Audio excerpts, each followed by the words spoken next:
खुलेगा और फिर यूरेनियम पर बात होगी, ऐसा रिपोर्ट्स में कहा जा रहा है। ये बड़ी खबर आपको बता रहे हैं। यूएस ईरान के बीच सीज फायर बढ़ सकता है। दरअसल अमेरिकी मीडिया रिपोर्ट्स में ये बहुत बड़ा दावा किया जा रहा है कि 60 दिनों की सीज फायर पर अब करीब सहमति बन गई है और ऐसे में इस सीज फायर के ड्राफ्ट पर अब ट्रंप की मोहर लगना बाकी है। सीज फायर के एमओयू में होर्मुज खोलने का जिक्र भी किया गया है और साथ ही पहले होर्मुज खुलेगा और फिर यूरेनियम पर बात होगी, ऐसा भी जिक्र रिपोर्ट्स में किया जा रहा है। ये बड़ी खबर आपको बता रहे हैं। तो लगभग इसका ड्राफ्ट तैयार है और अब डोनाल्ड ट्रंप के हस्ताक्षर इस पर होने बाकी है, मोहर लगनी बाकी है। ये बड़ी खबर आपको बता रहे हैं। 60 दिनों के सीज फायर पर करीब सहमति बन चुकी है, इस तरह की जानकारी मिल रही है और ये अमेरिकी मीडिया रिपोर्ट्स के हवाले से दावा किया जा रहा है कि 60 दिनों के सीज फायर पर सहमति के साथ ही और मुख्य जो बातें हैं वो है अमेरिकी मीडिया रिपोर्ट्स में जो जिक्र हुआ है कि सीज फायर के एमओयू पर अब डोनाल्ड ट्रंप के हस्ताक्षर होने बाकी हैं। इसके साथ ही ये भी कहा जा रहा है कि पहले होर्मुज खुलेगा और उसके बाद यूरेनियम पर बात होगी। तो सीज फायर के दौरान होर्मुज खोलने का जिक्र भी दरअसल इस एमओयू में किया गया है। सीज फायर के एमओयू में होर्मुज खोलने का जिक्र है और इसके बाद यूरेनियम पर बातचीत के लिए आगे कदम बढ़ाया जाएगा। ये बड़ी खबर आपको बता रहे हैं। यूएस ईरान के बीच सीज फायर बढ़ सकता है और खबरें ये भी हैं कि 60 दिनों के सीज फायर पर लगभग सहमति बन गई है। सीज फायर के ड्राफ्ट पर अब डोनाल्ड ट्रंप की मोहर लगनी बाकी है और इसके साथ ही सीज फायर के एमओयू में होर्मुज खोलने का जिक्र भी किया गया है।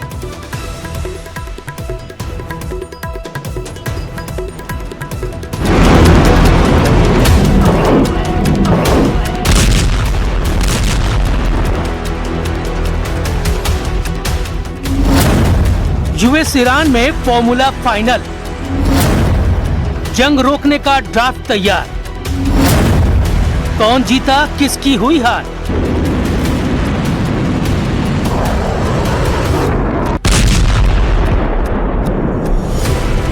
ईरान और अमेरिका के बीच जंग रोकने का नया फॉर्मूला तैयार हो चुका है। मीडिया रिपोर्ट्स में दावा है कि 60 दिनों के सीज फायर एक्सटेंशन वाले नए ड्राफ्ट पर दोनों मुल्क करीब राजी हो चुके हैं, जिस पर बस ट्रंप की तरफ से मुहर लगना बाकी है।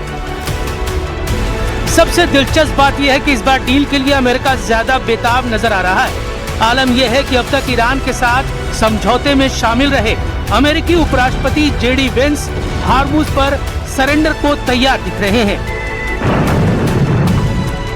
Look at what we've already accomplished here, assuming that we're able to get to a final agreement here.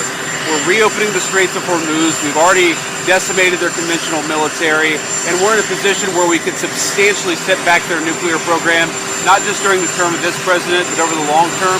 That's a very good thing for the American people. So we're not there yet, but we're very close. We're going to keep on working at it. Draft पर अब तक की reports बताती है कि Iran और America के बीच 60 दिन का सीज फायर बढ़ेगा, जिसके तहत हॉर्मुज में जहाजों की आवाजाही बिना रोक टोक जारी रहेगी। ईरान को 30 दिनों के अंदर समुद्री माइंस हटानी होंगी और जहाजों से कोई टोल नहीं लिया जाएगा। इसके बदले अमेरिका अपनी नाकेबंदी धीरे हटाएगा और ईरान को तेल बेचने के लिए कुछ सैंक्शंस में राहत देने पर चर्चा करेगा।